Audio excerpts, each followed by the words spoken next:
All right. Hi, everyone. This is Miss Lamb. Hi. And we are going through this video today that is on American poetry. Um, and it says through the ages, but really we're looking at some of the more recent poetry.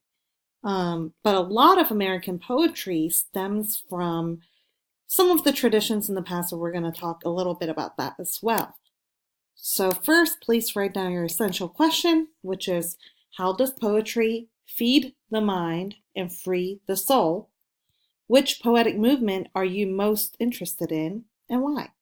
So we're going to go through some of these poetic movements. So while we're going through, see which one really resonates with you or connects you in some way to, I guess, the American values or the American spirit.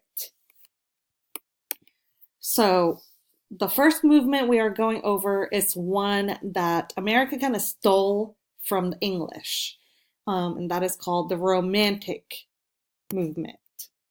Romanticism started in the early 1800s and ended right up to the Civil War.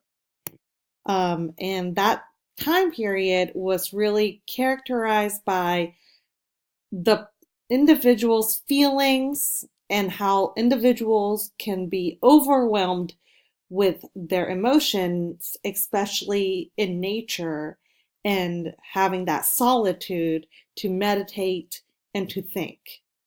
And when a person has really made that connection with their inner soul, that is when they have intuition and imagination to um, comprehend these feelings in some way, or to just let themselves feel these feelings. At the same time, the imagination part of this is that some of the romantics became a little bit interested in the supernatural or things that are a little bit more fantastic, like fairies and things like that. And also exotic cultures, or at least cultures that are exotic to people at that time, or to the Western world at that time. So a lot of these ideas come from Europe and especially English Romantic poets. We're talking about John Keats, Percy Shelley, Coleridge, those big names.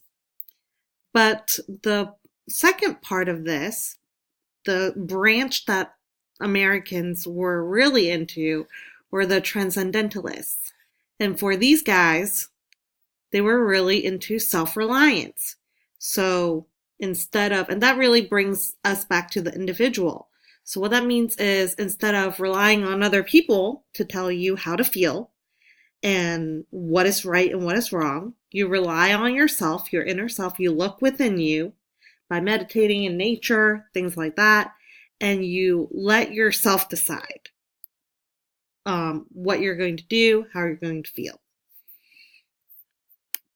Some of the romantic and transcendentalist poets that we might be going over: Edgar Allan Poe, Emily Dickinson, William Cullen Bryant, Ralph Waldo Emerson, Henry Wadsworth Longfellow, and Walt Whitman.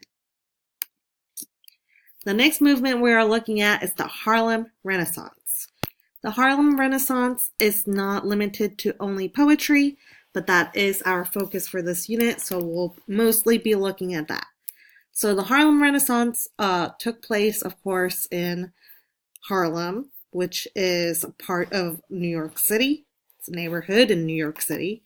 And it was especially popular in the 1920s and 1930s.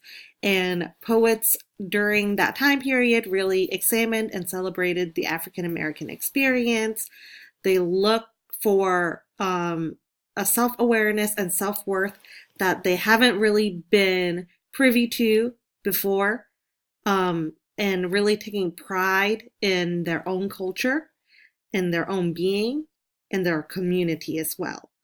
And in doing so, recognizing the self-worth, they also are able to address racial injustice. They no longer want to be treated like second-class citizens.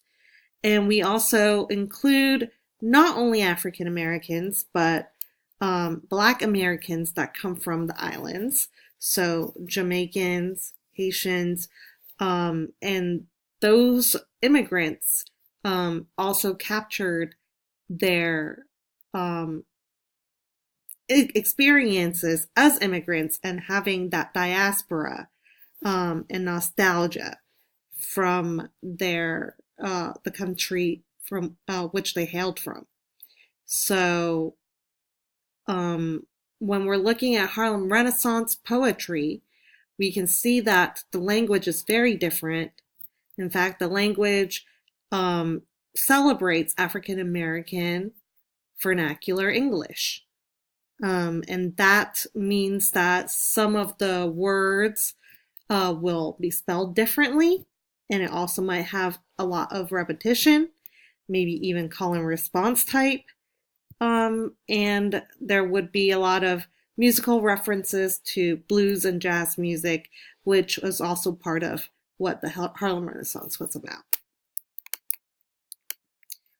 Some famous Harlem Renaissance poets are, as you know, Langston Hughes, and then some other big names were Claude McKay, Countee Cullen, James Weldon Johnson, Gwendolyn B. Bennett, Alice Dunbar Nelson, and Angelina Weld Grimke. The next movement we're looking at is the Beat Generation. The Beat Generation happened around 1940s, 1950s. Some of it took place in New York, but really became popular in San Francisco. And the Beat Generation, because it came after World War II, it really addressed being against social conformity and how people don't want to live a very rigid, government-controlled system or society. And they also rejected literary traditions, so they really wanted to break away from the craftsmanship behind poetry. So really getting rid of the rhyme schemes and the rhythm. And instead, they are using, and a lot of you might like this, is that they use hallucinogenics and drugs to kind of heighten their experiences so that they can write in this way that is very angry and in a way that liberates their spirit and lets them talk about their existential values. And they also made a lot of references to rock and roll because this time period was also influenced by bands like the Beatles and things like that. And the Beat Generation is called the Beat Generation because one of the famous beat writers, Jack Kerouac, he was kind of taking the word beat from African Americans as meaning tired and beaten down, but really flipping it around and making it more into being upbeat and keeping beat. And in this way, they can do a lot of the anti-society stuff while keeping positive about what the future could be like.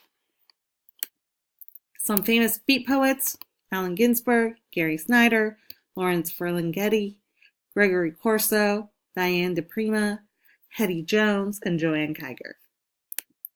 We also will be looking at confessional poetry, which was really popularized in the 1950s and 1960s. And confessional poets are really often using the first person pronoun I, because a lot of it is kind of like sitting down with a psychologist or a therapist and confessing kind of your most personal and intimate feelings. So they're exposing human pain. They have a lot of autobiographical content, and really all of it is kind of raw emotion. They also touch on taboo topics in psychology, especially mental health. And this is where kind of, I guess, the emo poetry kind of stereotype about poetry, where it really comes from.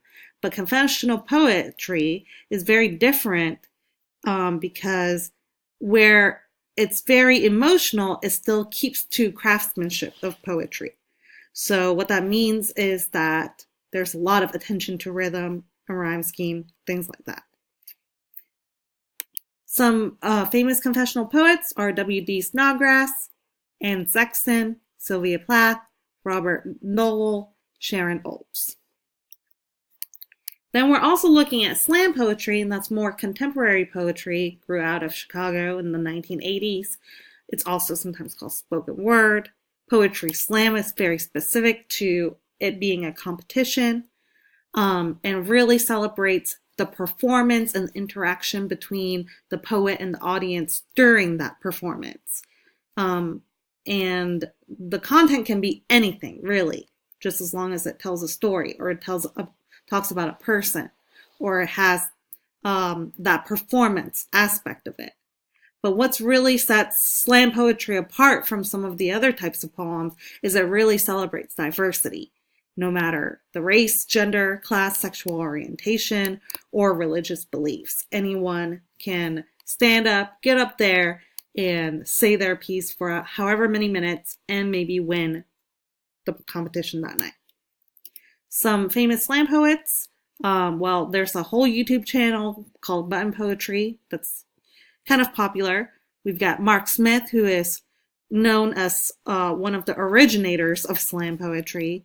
Got Taylor Mali, who is a teacher as well, so a lot of good teacher stuff from that. Saul Williams, Sarah Kay, Phil Kay are some of my favorites, maybe because they're half Asian. Sonny Patterson, and also another one of my favorites, Mos Def. All right, so in this unit, when you're analyzing poetry, you're going to do a lot of marking up on the side. And this is what you're going to be doing. Looking at the title, trying to figure out what the meaning behind the title is and why the poet might have chosen that title. Paraphrase each stanza or every 5 lines on the margin, so especially on that, usually a lot of blank space on the right-hand side. Finding motifs. Motifs are recurring images that come up over and over again throughout the poem. Scan for structural shifts. So that means looking at the structure of the poem, looking at rhyme and rhythm and things like that, and see where changes happen. And then identify figurative language, poetic devices, and the tone of the poem. Really appreciate sounds and emphasis. Poetry should be read aloud so you can hear it. Connect it to one of the poetic movements that I just went over, and memorize. Poetry is all about memory as well, and keeping lines that resonate with you in your heart. And then also reflecting on life, because poetry is not something that might help us with our basic needs, as in shelter and other means of survival, but instead, it gives us a reason to live. All right, because we love these things called feelings, and poetry allows us to channel those feelings. All right, so now please answer the essential question. Poetry feeds the mind by, poetry frees the soul by, and try not to be a cynical teenager. Try to answer those in a heartfelt and thoughtful way. And then talk about which poetry movement you're most interested in. So confessional poetry, slam poetry, beat poetry, all of that, any of those. And then explain why you're interested in that particular movement. Was it a particular characteristic that you're interested in? All right, signing off. Bye.